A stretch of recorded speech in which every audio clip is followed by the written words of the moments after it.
Welcome to this edition of the weekly webinar series sponsored by the Committee on the Present Danger, China. I'm Frank Gaffney. I'm proud to be its vice chairman and to present to you a very important, I think quite topical and hopefully consequential program addressing one aspect of a very large and indeed very ominous aspect of the Chinese Communist Party's unrestricted warfare against our country. And that is its penetration of our homeland in myriad ways.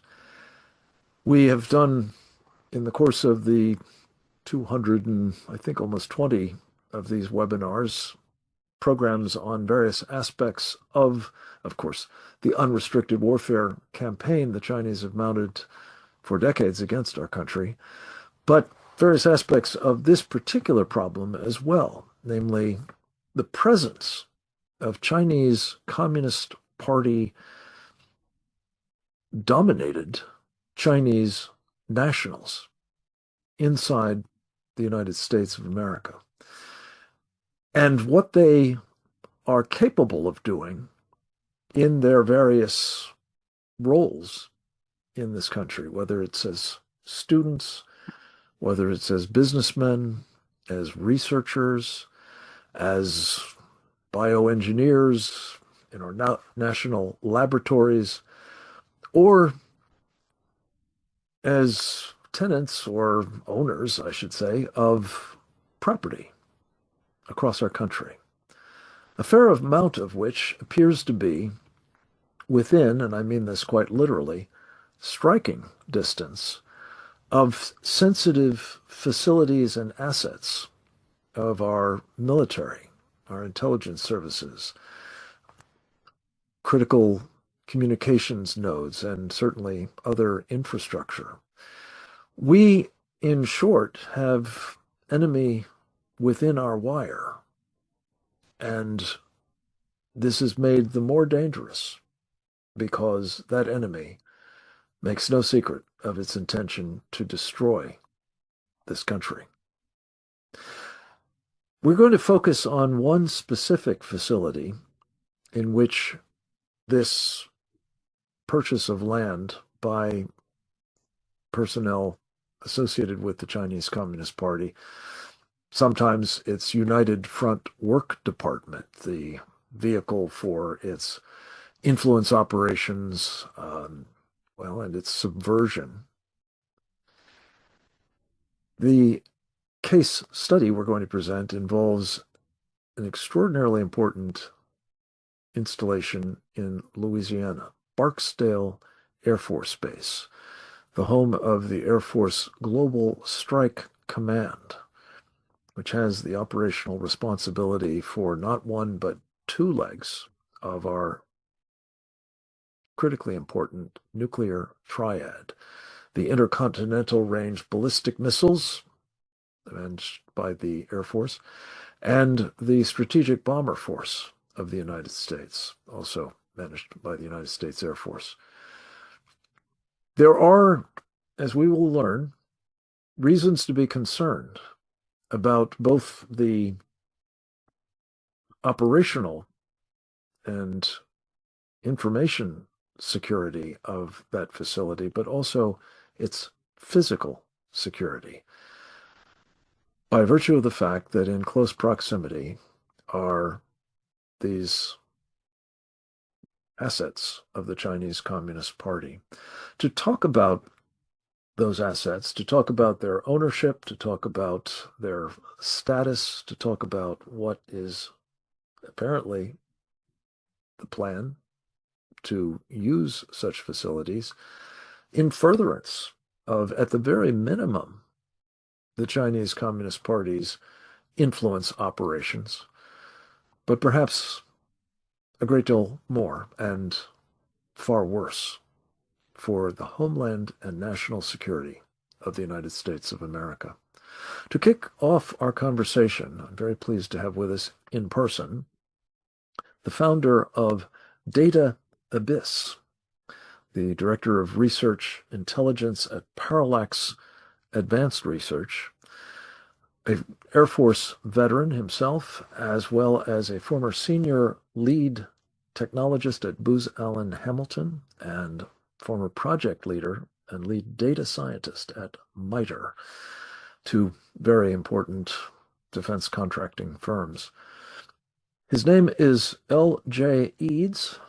I've only just met him, but I'm very appreciative of his service to our country, and in particular, the service he's about to render in setting the predicate for the conversation we will be having in the course of this webinar. LJ, thank you very much for joining us, sir. The floor is yours. Thank you, Frank.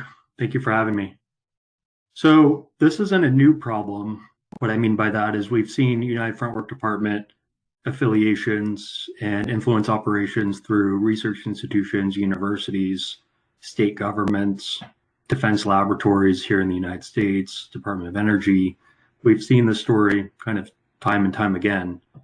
This one is a bit more interesting to me, previously serving in the Air Force locally near Wright-Patterson Air Force Base, because of the involvement of golf courses.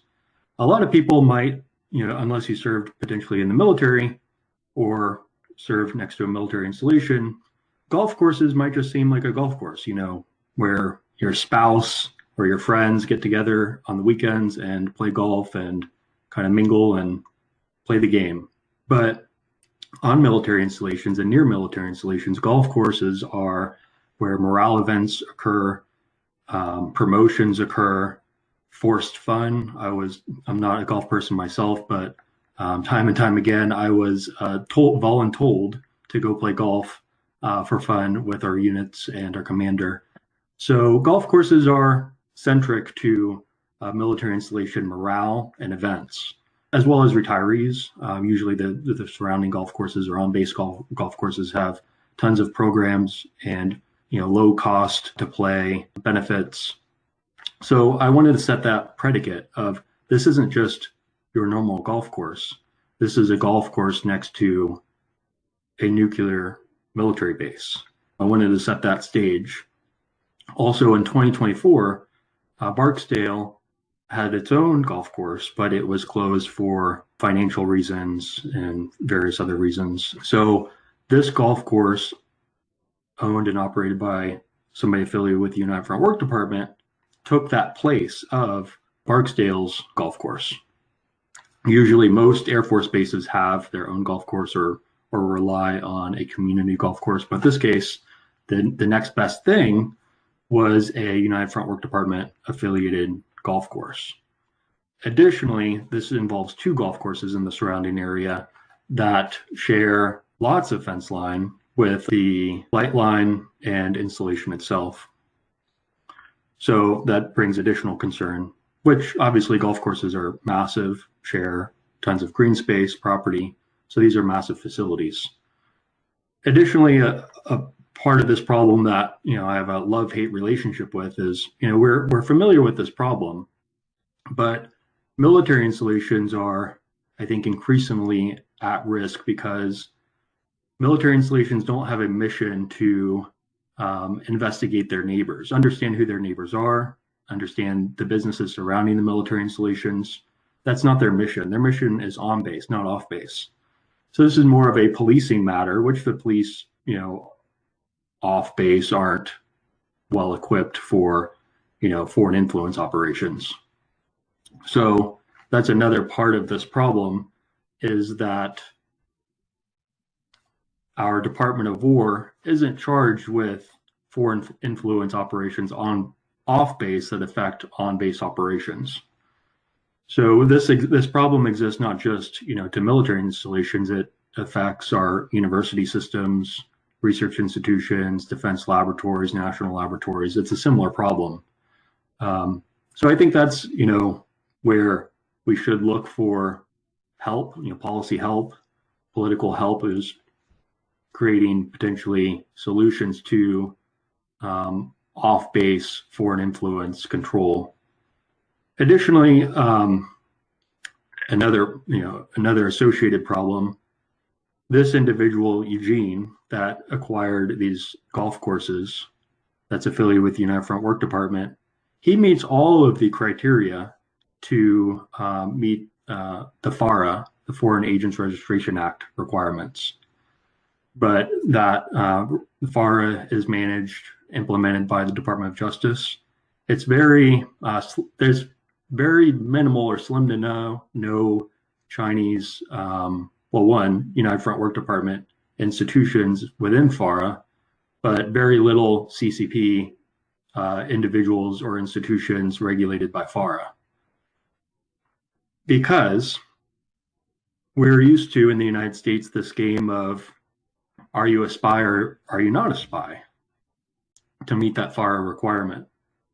This individual, like Eugene, he's playing both sides of the fence. He's playing, a political hat, a businessman hat, and supporting the CCP through, political influence. He's not traditionally your common spy that we're used to in the United States. The United Front Work Department doesn't operate that way. They don't operate through the means of pure espionage. They operate through the means of influence and control, creating friends, relationships, financial influence. And that's traditionally not what FARA has been for. It's been more, for obviously espionage and counter-espionage issues. So again, this individual would have traditionally, in my view, in my eyes, meet all the requirements for FARA to register under FARA. But again, in the United States, we don't have anybody out there or even, investigating these sorts of issues to add or require individuals to register under FARA. So that's why this didn't happen. This is an individual that's been in Louisiana for nearly 40 years. He's a overseas committee member operating here in the United States for the United Front Work Department. And freely he's meeting with politicians, professors, base personnel from Barksdale, and creating relationships. Even so much so, he's quoted that the golf courses, traditionally you would think of somebody opening up a golf course, loves golf potentially, likes to play golf, is about the game of golf. This is a United Front Work Department individual that's quoted saying he opened these golf courses for Chinese to American people relationships, people to people influence. He specifically wanted to own these golf courses to create business relationships with politicians, with base personnel, with people in academia that could be influenced. He's openly saying that. So he is he has multiple hats on here.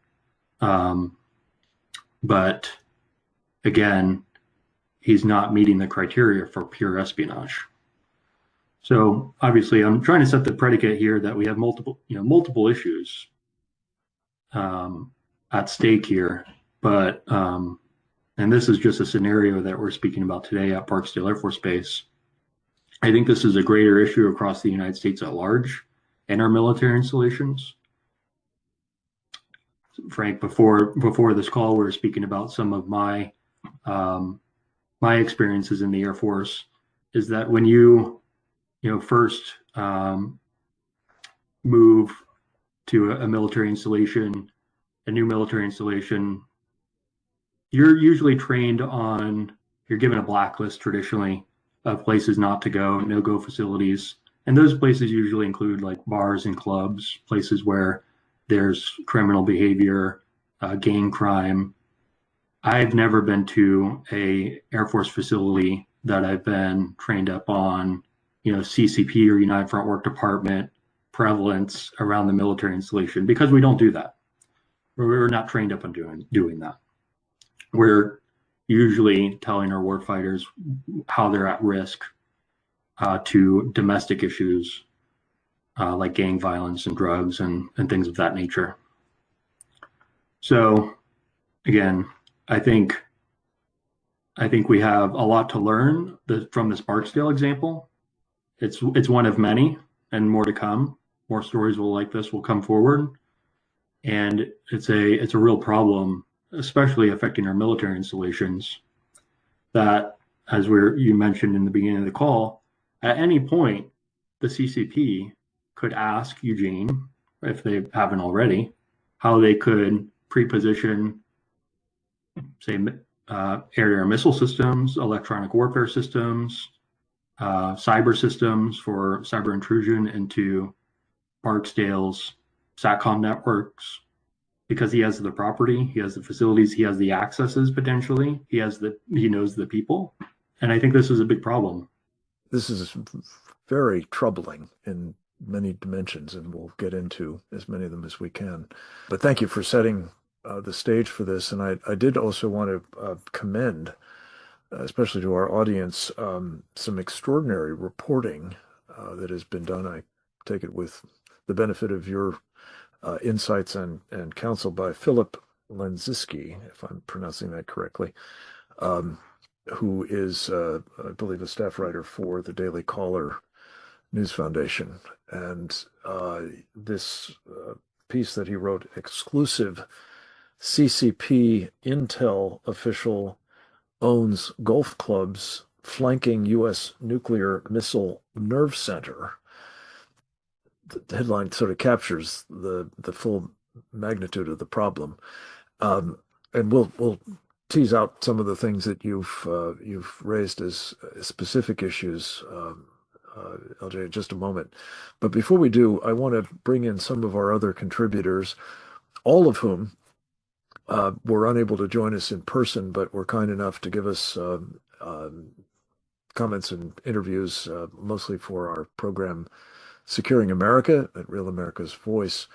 Some of them are short because we wound up touching on this with other topics, but I think all of them are important in their insightful commentary about either the Barksdale problem specifically or the larger problem of what is happening in our country at the hands of Chinese investors working for, clearly, our mortal enemy, the Chinese Communist Party.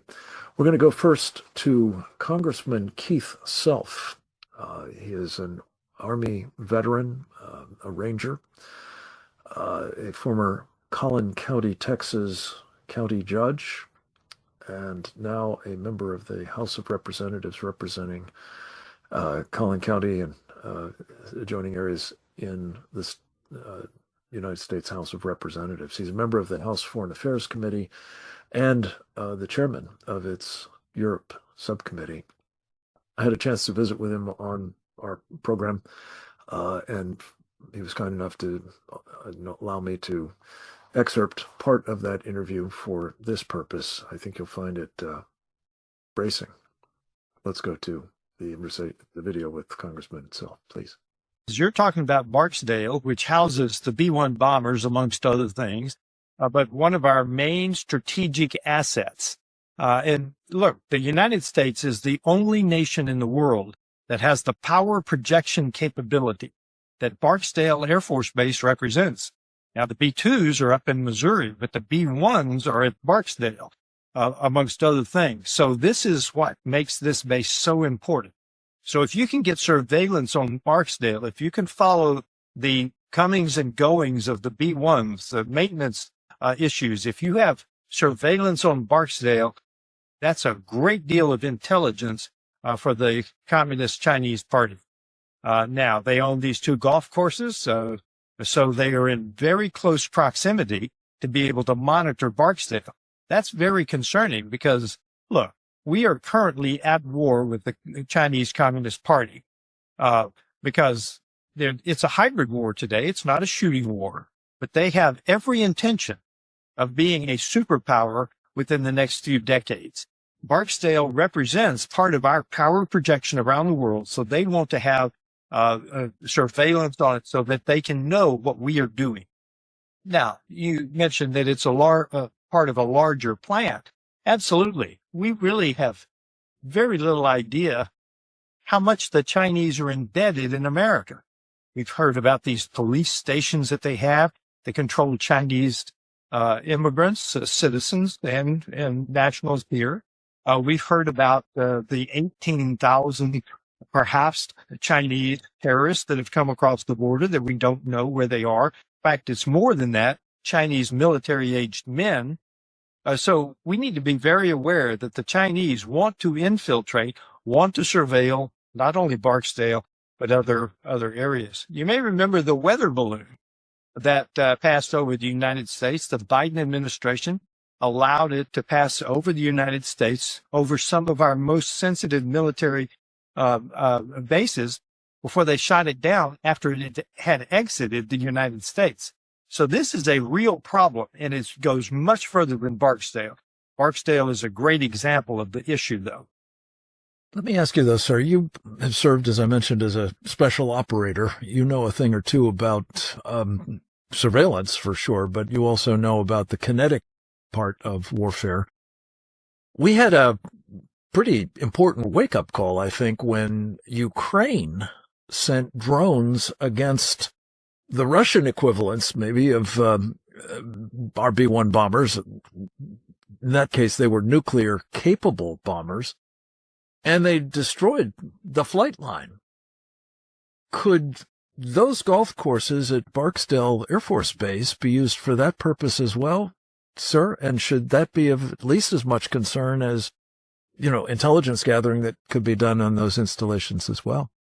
Well, it is a concern, but certainly we're still protected by the coast, the oceans, because Ukraine obviously has a border with Russia in the same continent. But what they did was they built trucks that had these drones on them, and so they simply drove the trucks into the vicinity of the base that they destroyed, the flight line that they destroyed. So is that possible? Could someone build the drones, camouflage them some way in trucks or other delivery vehicle to get close? Yeah, if you could get them to those golf courses, they're well within range of a couple of miles of the base. So yes, that's a possibility. If you could build the drones, arm the drones, and get them close enough. So yeah, that is a possibility. Well, I don't want to go to the worst case scenario here, but as you know, I'm sure very well, arguably one of the most sensitive areas of America, the sort of areas in the environs of Newport News, or bases in Hampton Roads and so on, and other facilities, were overflown for 17 nights by somebody's drones. And our colleague Sam Faddis has said that some of them seem to have been operated by the Chinese. So they got a lot of drones in this country, that's for sure. We've been buying them up like crazy. But should we not be concerned that whether it's, as close as those golf courses are, or perhaps even farmland, maybe in Texas, in proximity, but more distant proximity, could also be used as launch pads for these kinds of weapons against sensitive facilities? And by the way, it's not just the bombers, of course. The global, power projection command there at Barksdale would also be a pretty good target, I would imagine, for the Chinese. Yeah, absolutely. Command and control. That's one of the big advantages we have over the Chinese. We have developed our joint force command and control, strategic command and control, over the last 40 years. And they are struggling to even have a joint operation, commanded and controlled adequately. So yes, they've got a lot of ships, but that's one of our advantages, is the global command and control. You saw it in Venezuela, the very detailed, very precise, very complex operation we ran into Venezuela. Well, yes, we accomplished the mission, but everyone around the world stood up and took notice of our ability to conduct a precise global operation, as wonderfully done as you can imagine. I mean, no one else has that capability. Now, the farmland in Texas, yes, we know that the C.C.P. bought up some farmland near an air base in the south of Texas. We know that they're buying up land near other facilities across the nation. That's what makes this so concerning, Frank, is there is a pattern. It's not just Barksdale. It's not just the weather balloon. It's where they're buying up farmland because it's a very strategic move on the C.C.P. because, again, I say, they want to have visibility of our operations. Let me just say that what the congressman laid out in his remarks could not be of more importance as we contemplate what is going on here. He said it starkly. We are at war with China.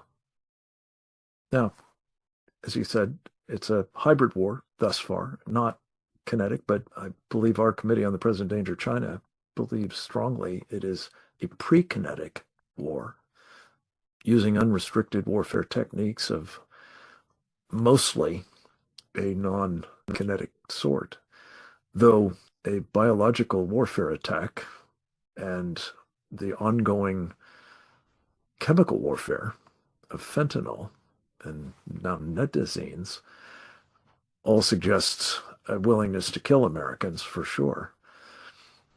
But the point is, whether we're paying attention to that war, whether we understand that we are actually in one now, let alone that we are failing to take the sorts of steps that are required to protect ourselves against it, is very much central to our purpose today, to raise the alarm, to make clear the stakes, and to call for urgent corrective measures, specifically with respect to installations like Barksdale Air Force Base. We're going to hear next from another distinguished veteran. His name is Colonel Grant Newsham, United States Marine Corps, retired. Colonel Newsham is a frequent contributor to these programs, a member of our Committee on the Present Danger of China, a man who not only served with distinction in uniform, but also as a Foreign Service officer in our embassy in Tokyo. He's been a businessman in the Far East for many years and is the author of a best-selling book, When China Attacks, a Warning to America. He spoke with me on one of our programs of Securing America recently, and we have excerpted a segment, a brief segment, but an illuminating one for your benefit now. Let's go to it. Well, this is just the latest example of Chinese, basically government frontmen, buying properties near strategic American sites. This is just the latest. This is nothing new. And it's not a coincidence that this rich Chinese guy just happens to show up at, rural Louisiana to buy a couple of golf courses. That's no accident. And what you do is once the Chinese have this territory, you can use it for all sorts of things, from signals intelligence gathering, which is immensely valuable. It's often overlooked because most people don't understand it. You can use it as an offensive platform. Say, use armed drones to simply go down the flight line at Barksdale and destroy every plane in it. That's how bad this is.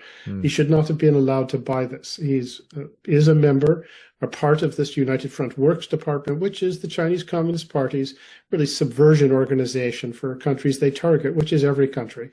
And they have been active in the United States, very active and very successful as well. They've had no trouble buying off American elites, but not just at the very top on Capitol Hill or on Wall Street, but down to local government levels. And it's all done under a very friendly guise of just trying to build relations and, Chinese guy just doing some business. But it is all a deliberate attempt to put the Chinese in a position to destroy us and make it so we lose when the next war comes, if we're even able to respond.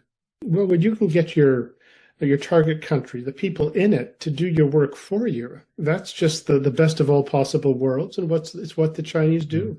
They literally buy off huge chunks of America's ruling class, from Wall Street to the business community and on Capitol Hill. There's just too many people who have taken and are taking Chinese money. The Chinese have been immensely successful at that. You wonder why nothing has been done about fentanyl that's killed 750,000 Americans since about 2012. Well, the Chinese have bought off too much of America's elite class. And it's not just at the top, it's down at the local levels. And that's why you have battery factories, trying to put them in Michigan. And they have had some success in some places, and why you have Chinese men who are associated with the Chinese Communist Party buying up land next to America's most strategic sites, and not much has been done about it. Not much has been done about it. It seems to me to be an understatement of rather epic proportions. And that's why we are gathered for the purpose, is to see if we can't help catalyze both what has been done, which is the effort on behalf of some states to restrict Chinese purchases of farmland, but to raise the visibility of the dire straits in which we find ourselves, woefully unprepared in terms of the security of our homeland. And we will pursue this point or several further presentations. I believe we have a video from an interview that I did with George Racely, a man who has been involved in political life in our country for decades, a veteran of some 300 political campaigns, and service on Capitol Hill in senior positions in the House of Representatives and in the office of the Vice President of the United States. He's these days the editor of a marvelous online resource, Conservative HQ. You can find it at conservativehq.org. It's Richard Viguery's newsletter. I want you to see some brief remarks from my interview with George Racely the other day. This is a pattern that's been repeated all over the country. And it's worth noting that the Communist Chinese, or I prefer to call them the Red Chinese because they are a revolutionary state, yes, knows much more about us than we know about them. And for example, Barksdale is one of the places where the presidential aircraft flew on 9/11. Right. And this pattern is seen throughout the country on a very strategic level by the Chinese. In Florida, they have attempted to surround our Space Force Command and the Kennedy Space Center with similar holdings of property, and the state passed a law prohibiting that. Now that's working its way through the courts. So far, it's been successful in the state legislation. This is a great example of how our enemies are experts at using our system against us. So one would think that there would be some kind of advanced pre-purchase review of these kind of property transactions, but in the fact, so-called there CFIUS isn't. process, the Committee on Foreign Investment in the United States. They should be focused on these kind of things, but their focus tends to be on technology and manufacturing, stuff like that. And so the obvious idea of a Chinese intelligence operator owning huge swathes of property around Barksdale Air Force Base somehow doesn't get up the food chain to a prior restraint type of situation. Yeah. And so that's why it ends up in the courts. Thank you, George Racely. That's why it ends up in the courts. And it's kind of as though we think that this is a matter of just jurisprudence and not vital national security. We couldn't be more wrong. And the danger that is associated with being so wrong is hard to overstate. Let me turn to our guest who is with us in person and just explore a couple of things that you said, LJ, that I want to make sure we've really understood properly. Your point about the golf course, I think is the way you put it, not being a normal golf course. It's not just one golf course, of course, as you know. It is two golf courses, and they essentially, to use a military term, envelop the facility of Barksdale Air Force Base, meaning that there is little that goes on there that is not going to be discernible from close quarters, such as those golf courses provide, if there is indeed electronic intelligence signals collection capabilities, for example, or simple line of sight photographic observation, perhaps from certain places. Surveillance, in short, is something that at a bare minimum can be done surreptitiously and potentially quite comprehensively, can it not? As you can imagine, Barksdale has satellite networks, SATCOM networks for its bomber fleet. Being in range or near those locations would be an immediate concern. There's a lot of these networks leverage communications approaches called VSAT, very small aperture networks. And basically what a VSAT is a very small, narrow beam. So any receivers, senders or receivers on those networks need to be in the beam. The C.C.P, the Chinese Communist Party, know this, and they know that having somebody near or entities near infrastructure near these military installations are needed for, SIGINT collection purposes, communications purposes.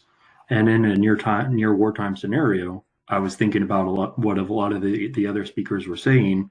Think about the deterrent factor that the C.C.P gains just by us having this conversation. It's not a pleasing conversation. So just the fact that we're having this conversation, that our installations are at risk, is a deterrent factor by itself.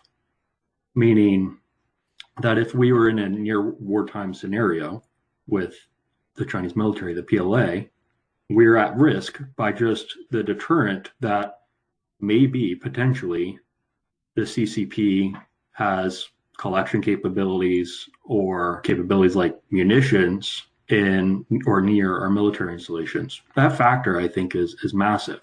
I haven't seen a case where the Chinese military, the PLA, is concerned that their military installations in China are concerned with U.S. relevance around its installations. That's not something that you necessarily hear about, or I think that the Chinese military are largely concerned about because of how they, secure their military installations and just the control over having businesses in China, to put it simply. And I think those are major factors to consider. The other thing I wanted to note that all the other speakers hit on one topic specifically was this isn't a new story. This is a new story, but it's the same approach that the C.C.P has been taking for a long, long time. I think my question is why is it so hard to fix? Why hasn't it been solved? I don't think necessarily it's like rocket science to fix this problem, but I think there's probably ties in back to the United Front Work Department and influence to make sure that it's not fixed, potentially being another risk factor and deterrent factor. Well, that brings me to a favorite topic of mine. As you may know, LJ, we published on the basis of, I think, the first 70 or so of the webinars of this series about 2 years ago now, this book entitled The Indictment, Prosecuting the Chinese Communist Party and Friends for Crimes Against America, China, and the World. And it's those friends, I think, often recruited by or suborned by or otherwise induced by the United Front Work Department or the intelligence services of China or who knows, party apparatchiks of other stripes, to serve the interest of communist China. And there are people who fit that description. The Chinese call them captured elites, as you know, in basically every walk of life, from academia and the media to business, most especially Wall Street. We see signs of it in various government entities as well, including, of course, elected politicians. The cumulative effect of their involvement, not wanting to offend China or wanting to please China, and when I say China, I mean the Chinese Communist Party, of course. They are, in fact, enablers of the defeat mechanism that the Chinese are trying to put into play. And you put the question very properly. Does all of that have something to do with, well, in the first instance, why we're selling land to the Chinese, let alone land that is within drone striking distance, or perhaps missile distance for sure, of interesting targets in our homeland. But also the question specifically, why haven't we done anything to fix this problem? And again, in some states, we have seen legislation that's trying to fix it, at least in those states, but not at a national level and not as aggressively as certainly the moment requires. Let me ask you about a question that I think is probably on the minds of a lot of folks listening to this. There's probably a certain degree of incredulity that there isn't some kind of mechanism that evaluates these sorts of foreign investment transactions. And in fact, as you know, LJ, there is. It's called the Committee on Foreign Investment in the United States. What can you tell us about the role that it's playing, if any, in reviewing these transactions from a national security perspective? CFIUS is small, and CFIUS is, again, charged with foreign acquisitions of national security importance, or that pose national security risks. But CFIUS is very small in personnel. CFIUS is looking at massive acquisitions, large acquisitions of semiconductor companies, potentially bearing companies that affect our fighter bomber fleets, companies of developing certain alloys. But these are large acquisitions. These aren't $1, $2 million golf courses. These are large acquisitions of potentially multi-billion-dollar deals, deals worth hundreds of millions of dollars, with parent-child relationships globally, subsidiaries involved. Then again, affect our hard material defense equipment. So our fighters and bombers, obviously, our missiles, our artillery, weapons manufacturing, fuels or oils or semiconductors and microelectronics, things of that nature. So CFIUS necessarily doesn't, they may be charged with this sort of deal, and I think this would be something that would interest them, but I don't see today that they have the bandwidth. They have the appetite, but the requirement. They're not looking at domestic, small, local community transactions by foreign adversaries. I think there's a lot of people in CFIUS. There's a China mission-focused group within CFIUS that would be interested in this, that has this mission again. It's just they're spread too thin. Where, back to elite capture, China's acquiring many, many companies globally and U.S. companies. So CFIUS is overwhelmed by the acquisitions that they're currently dealing with. And I just don't believe that golf courses are on their menu right now. No, I'm sure of it, among other things, because there's the golf course in question, too. I've obviously gotten through them. But I just have to say, I've sort of set you up because I have a strong and long-running beef with CFIUS. I think the excuse that it's too small is something that's, no excuse at all. It can be easily fixed by simply adding personnel. The bigger problem, it seems to me, LJ, is that the chairman of the Committee on Foreign Investment in the United States is the Secretary of the Treasury. It's staffed by the Treasury. And I have no beef with Scott Bessent personally, but institutionally, the U.S. Treasury basically never saw a foreign investment that they didn't like. It's their mission, is to bring foreign investment to the United States. Now, I think in fairness, the president has laid out an America First investment policy, as you may know, back in February. It ostensibly was meant to address both inbound investment of the kind we're talking about here. Chinese land purchases, as I recall, are specifically mentioned as something we want to discourage, if not utterly block. But also outbound investments, don't invest in, for example, Chinese companies providing weapon systems to the People's Liberation Army designed to kill us. Unfortunately, this AFIP, as it's known, American First Investment Policy, has largely not been enforced, as best I can tell. So this is not a corrective to the CFIUS problem either. But it does seem to me that we have to get our hands around this, because whether it's a small golf course or whether it's a large one or whether it's, a bigger enterprise, the national security imperatives here are clearly such that they need to be addressed in a much more direct and effective way. Let me ask you about FARA. You mentioned this, the Foreign Agent Registration Act should indeed have a guy like this fellow, Eugene G, registered. What are the practical implications of the fact that he hasn't been registered? Does that give rise to a basis upon which he could be prosecuted, expelled from the country? What sort of penalties are associated with the failure to register? The current Chinese entities on the FARA are media outlets, China Daily being an example.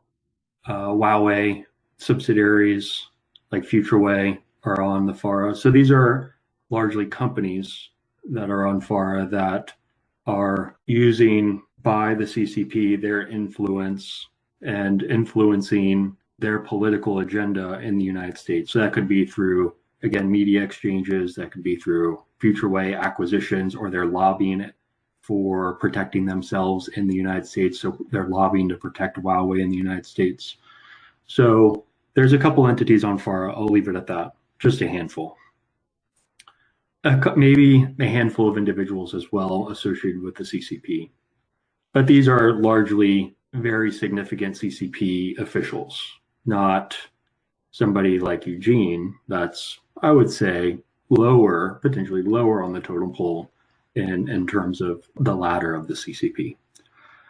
But in my eyes, he meets all of the criteria related to just the same examples of how CCP media outlets and FutureWay made the FARA, were required to register with FARA. He meets those same requirements. It's just that the Department of Justice isn't charged with or investigating largely United Front Work Department individuals or institutions of the United Front Work Department operating in the United States. There are some associations on FARA, but again, it's maybe one or two that are part of the United Front Work Department. Again, I think it goes back to the issue that DOJ is looking at a checkbox solution. Is this entity supporting foreign influence and espionage, yes or no? For somebody like Eugene and others, the United States supporting the United Front Work Department, that's a gray area. And the DOJ has a lot of trouble understanding that, because we're in this world right now where in U.S. policy, we need to clearly understand the United Front Work Department, and creating clear definitions of what the United Front Work Department is and the institutions that make it is a gray area by itself. It's very, very challenging. This is some place where a great deal more clarity is obviously in order. If, as Congressman Self has said, we are at war, and that war is taking the form of hybrid action against us, a preeminent element, including, as we discussed, the capture of our elites, is a very central front in that war, and it has to be addressed as such if we're to be, well, serious about all this, for one thing, but also to survive the assault that's now underway against us. We have a clip also from an interview I conducted earlier today with Charles Sam Faddis, a man who served his country both in the uniform of the United States Army and without a uniform as an undercover operative of the Central Intelligence Agency for some 20 years. He is deeply knowledgeable about the threat environment in which we find ourselves. Like our other presenters, most of them, he is a member of our Committee on the Present Danger, China, and the driving force behind a very, very important online resource and magazine. You can find it at andmagazine.substack.com, and I strongly encourage you to do so. Let's go to the videotape with Sam Faddis, please. Barksdale is a particularly egregious example of what's going on all across the United States. That the Chinese or folks affiliated with the Chinese, the United Front, have been allowed to purchase land in proximity to bases. Look, I mean, I have worked obviously undercover abroad for many years. We did all kinds of surreptitious things in proximity to the military bases of our adversaries with a hell of a lot less freedom of maneuver, one might say, than this, in placing sensors and other devices literally almost right up against the gates of nuclear storage facilities and so forth. Obviously, I'm not free to get into the details of that. But you give people time and a little bit of leeway, and they can do all kinds of things. Now, imagine you got a guy who owns this property, and he's running a commercial business, which means people are all over the property, and trucks are in and out of the property, and buildings are constructed, and nobody is scrutinizing it. He's not going through a gate and being subjected to a security check. He has literally complete freedom of maneuver over presumably years. So might he begin by being able to emplace devices that will suck up all of the data and provide all the intelligence? For instance, simple example. You got an alert roster for a bomber squadron. Those alerts go out over cell phones. This guy's sitting there in proximity to the base. Not only does he have direct eyes on, but he is aware of when those alerts have been issued and everybody's been called in, of immense strategic advantage. But that's the passive element of it, right? He also has the capacity to put in place devices, even if we don't go to explosives, which I'm not saying we can't, electronic jamming devices and things to screw up navigation and communication and to prevent the alert roster from working in the first place. I mean, this is we end up back at this point, in my estimation, so often. The first solution to this is you have to take away the opportunity. The idea you can just monitor all this and know what's happening it doesn't work that way. You can't give the enemy this kind of freedom of maneuver and then think you are on top of what they're doing. You can't maintain the posture we maintain and seriously contend that we are defending against these threats. Bottom line. If you have given them this access, this freedom of maneuver in this much time, then you should be prepared for the fact that you are done before you even know that the game has started, if that makes sense. So first of all, the scope of their collection, their theft, is so enormous that it gets absurd at a certain point to think we still have secrets. Because each one of those 300,000 guys and gals does not have to steal the crown jewels. He has to steal a piece, and collectively they will complete the puzzle. So you have that. You're working from that platform, and then you have given them access to everything. I mean, as a baseline here, we know it has been established publicly that they are in a position to take down our critical infrastructure, to shut off your phone system, your electricity. Not like you got a power outage, folks, and in a few hours the power company's going to have it back on. It's done. And now you've given them access directly to the crown jewels of your military defense structure. So, you will be blind and flattened and incapable of responding. I mean, the Pearl Harbor will happen on our soil without warning.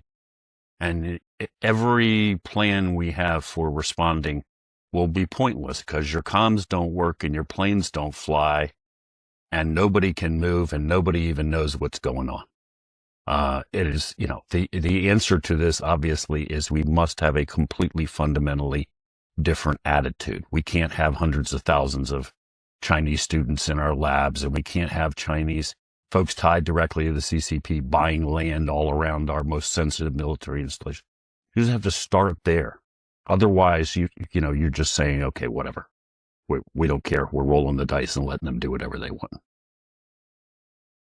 Sam, let me just ask you, because you mentioned a term that I think is often used in this connection, that that the purchases of land are in close proximity to interesting targets, Barksdale being an example, of course. But with drones, you don't actually have to be all that close. No, you don't. To be able to do a lot of damage. You talk about what was going on down around Newport News in Norfolk. We dug into that when all this was going on in Ann Magazine and very quickly established that at least in some of those cases, there were individuals who had come here from China who were operating drones off of property and clearly spying and running these devices around. So, as you said, that device, that if you're set up to operate that drone to take pictures or collect suck up electrons out of the air, just as easily could deliver a payload. I mean, look at the Ukraine-Russian war. There is absolutely nothing to stop that. Have we strategically made any change in course to prevent that from continuing? Not to my knowledge, no. We're allowing it to exist. And among other things, apparently those flight lines, still have arrays of B-2 bombers or B-52s or what have you, ships in port, that, as I say, can be overflown and attacked at will by these drones for negligible cost using the kind of infrastructure we know the Chinese Communist Party has established in this country.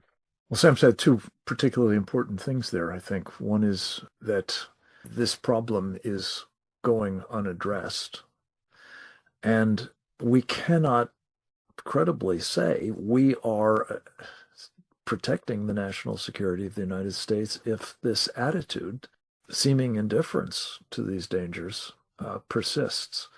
We're going to take one final run at bringing Captain James Fennell in for a final comment in this very illuminating and deeply distressing, I have to say, panel. Captain Fennell is a retired Navy intelligence officer. In his last duty station, he was the Chief of Intelligence and Information Operations for the U.S. Pacific Fleet. He has been at the very vanguard of those both in uniform and out, warning about what the Chinese Communist Party is up to, the extent to which the People's Liberation Army is massively building its capabilities to attack us, among others.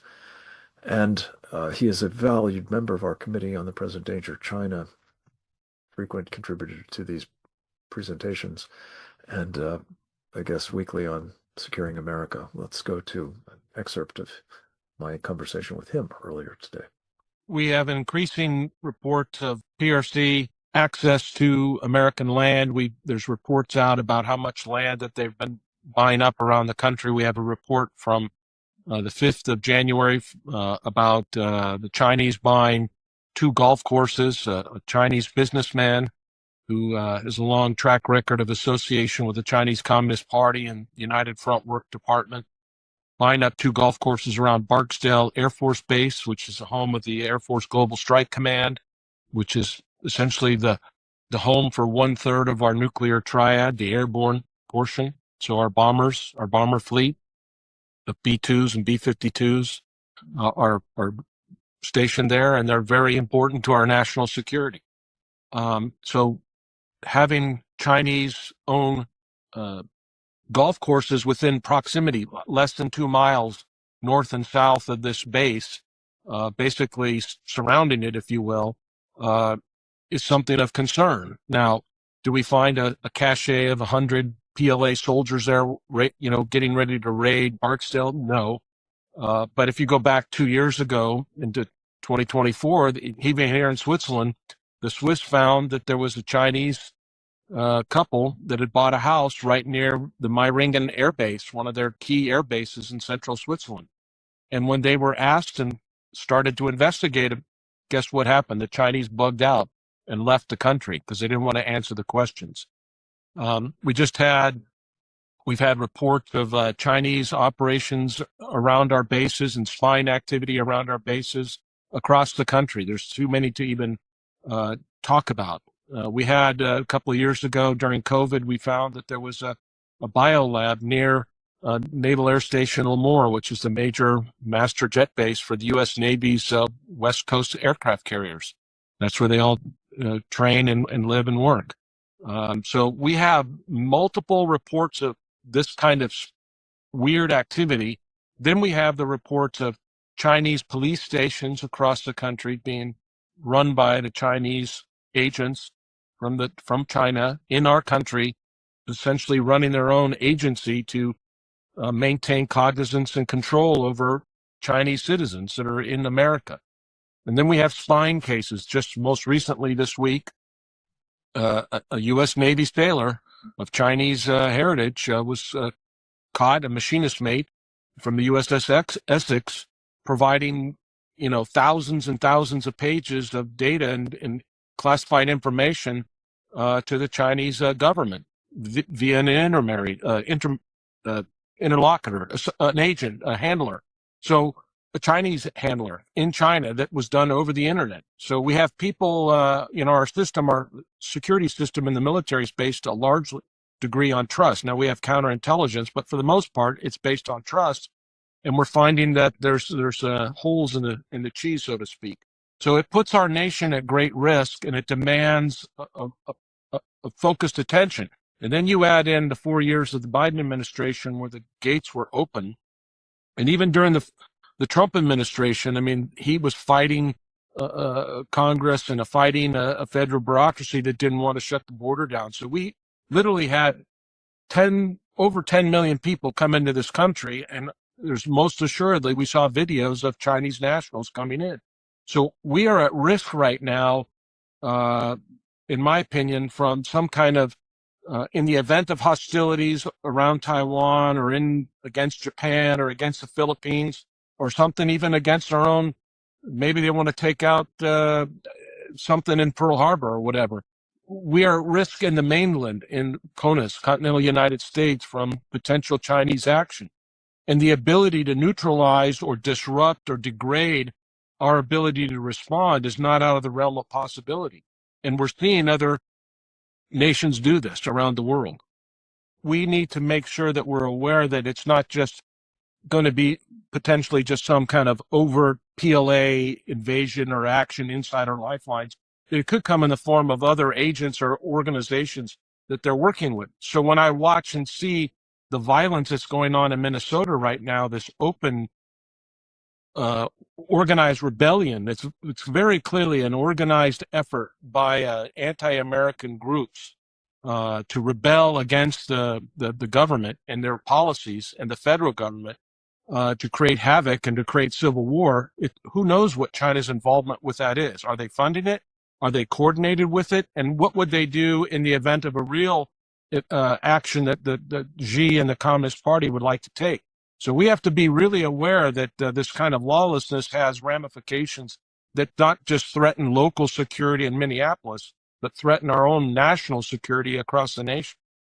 Well, that is as good a summary of the problem and a call to action as I could hope for, and deeply grateful to Captain Fennell for his leadership in all of these areas. And I guess I'm going to come to you with a final question, LJ. This comment that the captain made there towards the end of his remarks, I must tell you that the single most worrying thing to me of all of the concerns that we've illuminated in the course of this conversation, and a great many besides, the 220 or so of these webinars have covered in detail, is the presence in our country of at least tens of thousands of Chinese soldiers.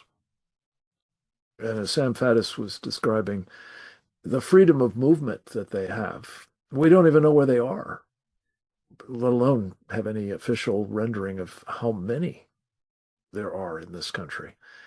We saw large numbers of unaccompanied military-aged men, many of them seemingly wearing similar outfits or carrying similar kinds of kit, moving, it's been said, in groups But does that constitute one or more divisions of enemy special forces, perhaps, in our country? I don't know, but I think we have a need to know. And we have an imperative need to find out where they are and neutralize them. At a minimum, get them out of the country.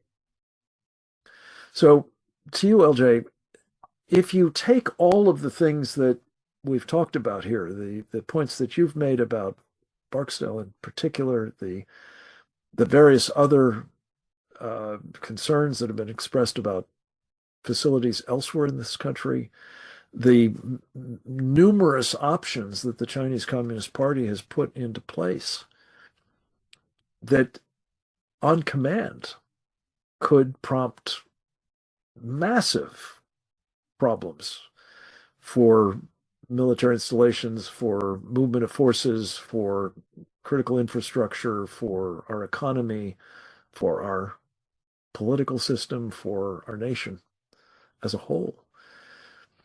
What would your recommendation be at this point that we do? Ideally, if you were to touch on it, this question of those soldiers, but also about problem cases like Barksdale, for example. So I'll touch on this part quickly that we largely didn't cover, and this was Eugene is a pawn in the story. If you read the Daily Caller's reporting on this, Eugene was a pawn in the way that he was a touch point for other CCP and consulate officials of the CCP and intelligence personnel to come visit and build relationships for. So Eugene received many visits, and just a handful of them are actually reported in the Daily Caller reporting. You probably will hear about more of those visits into the future and what they were about and how Eugene supported these visits. But Eugene's just a pawn. The bigger question is, why are CCP intelligence officials coming to visit Eugene? It's another question. And then a third question is, why are we allowing blatantly obvious CCP intel officials that aren't hiding their positions on the internet? I mean, they have Baidu pages and Wikipedia pages. These are senior intelligence officials of the Chinese Communist Party coming and actively visiting the United States, visiting the consulates, visiting political businessmen, personnel like Eugene that owns golf courses. And then what are they doing here? I've seen time and time again examples like this where there are offices or personal offices within universities that bring in or have visiting United Front Work Department officials that are presented by the consulate for some kind of dinner, and I've seen examples in University of Washington where they had a Beijing night where the consulate brought in CCP and intelligence officials for a Beijing night for cocktails and dinner and to share technology outcomes. Why is this happening? Why is this allowed? And then what are they doing here during that period of time that we don't see a footprint on the internet for?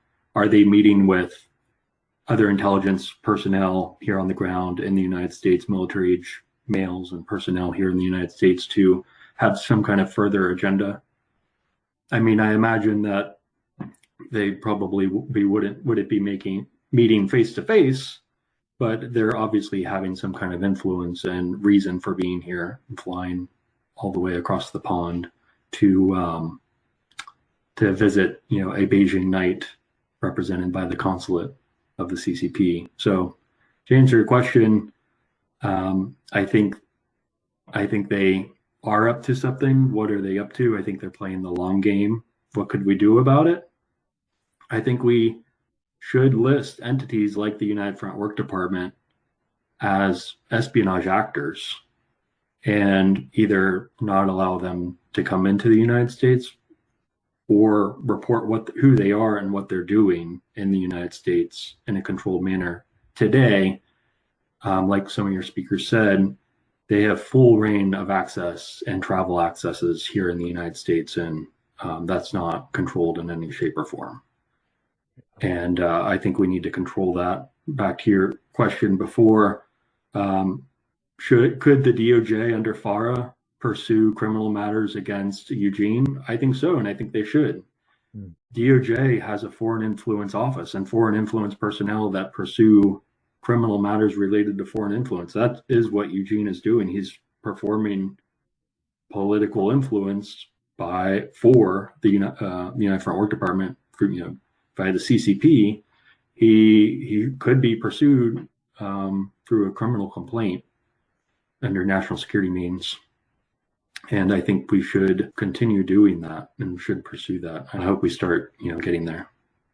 Thank you, LJ Eads. I would just add that the land that the Chinese Communist Party has acquired across the United States, all of which, at the very least, has the potential of being used to threaten our country. If it's not actually happening, it has certainly the potential, given that it is in the hands of our mortal enemies, the CCP. I'm not going to be dissuaded of that by the argument that some of this land is held by private entities, owners like Eugene G. It's all at the discretion of the Chinese Communist Party, and it will all be put to the service of the Chinese Communist Party pursuant to the national security laws of China. I would simply close by saying we have, as a principle of the Trump national security strategy recently unveiled, fairness and reciprocity. And ladies and gentlemen, what you've been treated to in the course of this program, there is not a scintilla of reciprocity in terms of American access to China, ownership of land in China, ownership of land in proximity to sensitive facilities in China, or freedom of movement, especially for any of our intelligence assets. That is a disconnect that is, on the face of it, unfair. And more to the point, it is potentially fatal to this republic. And it simply behooves every single one of us who has been treated to this important reporting by the Daily Caller News Foundation, by LJ Eads in his work, by the analysis and commentaries of our other speakers, George Racely, Jim Finnell, Sam Faddis, Grant Newsham, and of course, not least Representative Keith Self, that we take to heart these warnings, that we not ignore them, we not slough them off, we not think, oh, somebody else will take care of that. We need to take responsibility for it. And I will close with this final thought. As I said, I am preoccupied with this army of Chinese soldiers now inside the United States. I've heard not a word from any official in the United States government, in the executive branch at least, since President Trump came to office, in all of the talk about immigration, what happened under the Biden open border policy, who came in, how many people came in, what they are up to, the fraud, the bilking of our systems in other ways and the like. Not a word about Chinese soldiers.